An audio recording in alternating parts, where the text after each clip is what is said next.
Welcome to Present Poetry, a reading podcast with your host, Erin Crittenden. All poems used in this podcast are either public domain or used with permission from the author or the estate. So sit back, relax, and get ready to hear some poetry from the past and the present. This week's featured poet is your host, Erin Crittenden. Erin Crittenden was born August 1989 to Dr. James Campbell and Ramona Owens and grew up in the small town of Vian, Oklahoma. Homeschooled for most of her education, Erin soon developed a love of reading and writing, and she would use journals and write poems to pass the time and record the events that happened around her. In 2007, she began studying at Northeastern State University and switched her majors between journalism, photography, and English. However, financial issues forced her to drop out before she could complete the process. Still, Erin never gave up on her dreams and continued to write poetry and other stories while bouncing between jobs. Then, in 2010, she got married and began spinning dreams of working for herself.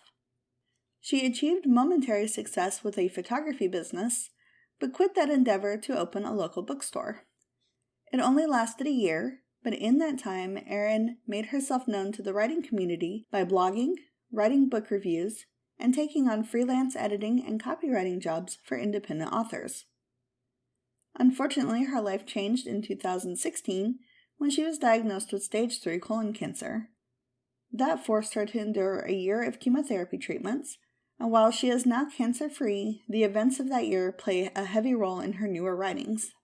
In 2018, she had the opportunity to return to NSU to finish her degree and ended up graduating in 2019 with a bachelor's in creative writing and a minor in communication.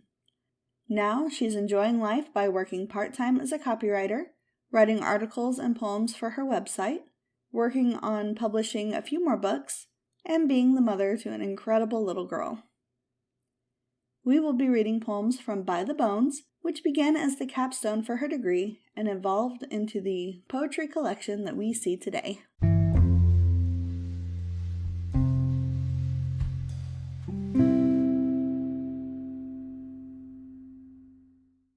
This poem is called Crematorium. Preheat the ovens, my time has come. Embrace the flames, and do not be glum. My vision is dark, my flesh is numb. The reaper is here, I must succumb. Preheat the ovens, let me combust. Turn me into the finest of dust. I promise you, my reasons are just. Follow my wishes, as we've discussed. Preheat the ovens, keep me unbound. From a coffin laid deep underground. My restless bones will want to be found, and as ash they can roam all around. Preheat the ovens, say your goodbyes, shed no more tears, and silence your cries. Remember, death is but a disguise, and at the end my soul will now rise.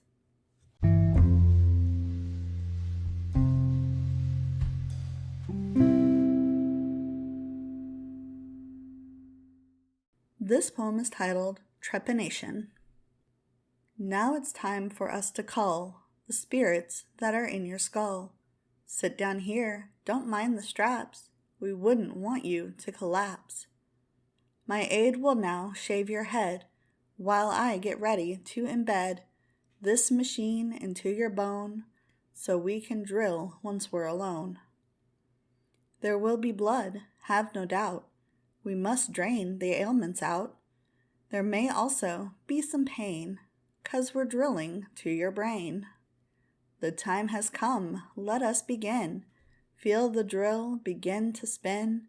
You scream now, but wait and see. Trepanning will set you free.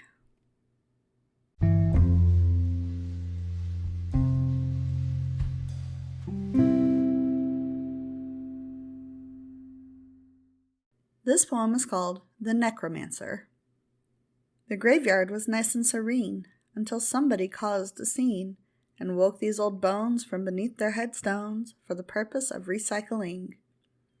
A young necromancer stood by and ordered our bones to comply, so we shuffled along, though we knew it was wrong, for skeletons never were spry. The young necromancer, named Hal, saw that we were low on morale. "Cheer up now," he said, "we are no longer dead, and soon you will be my new pal." He marched us into a great pit, where our bones were mixed up and split, with others purloined, to then be conjoined into something I dare not admit. While looking for things to add on, Hal realized we made a great pawn, so he marveled in awe, but forgot one small flaw, that the magic lasts only till dawn. When sunlight began to appear, our bones collapsed with a cheer, and Hal was distraught that his work was for naught, and it urged him to change his career.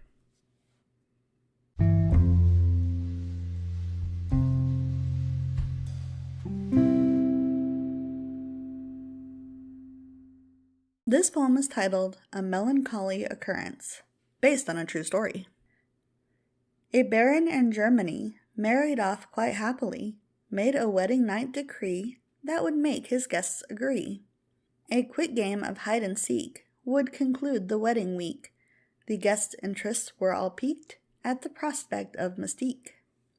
They all found a place to hide, while the baron stayed aside, confident that, if he tried, he would find his blushing bride. To the attic she had slunk, feeling just a little drunk, when she found an antique trunk and climbed inside with a clunk. But the lid came crashing down, concealing both bride and gown, and the baron's face did frown when his wife was not around. They quickly began their quest with an apprehensive zest, and though the group tried their best, they never found that old chest. After years had passed apace, someone found her hiding place, but when they opened up the case, they found her bones all wrapped with lace.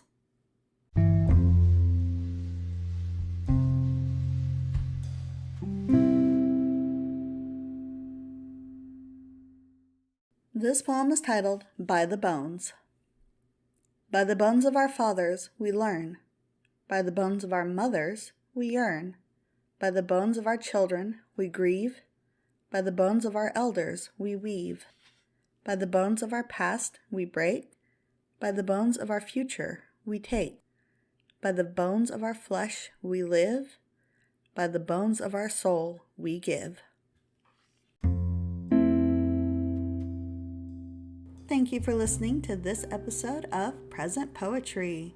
If you enjoyed it, please leave us a review, share us on social media, or subscribe so you never miss an episode. If you would like to learn more about the featured poet, or you would like your work featured on the podcast, please check out the links in the show notes. Thank you again for listening, and I hope you all have a wonderful day. Bye-bye.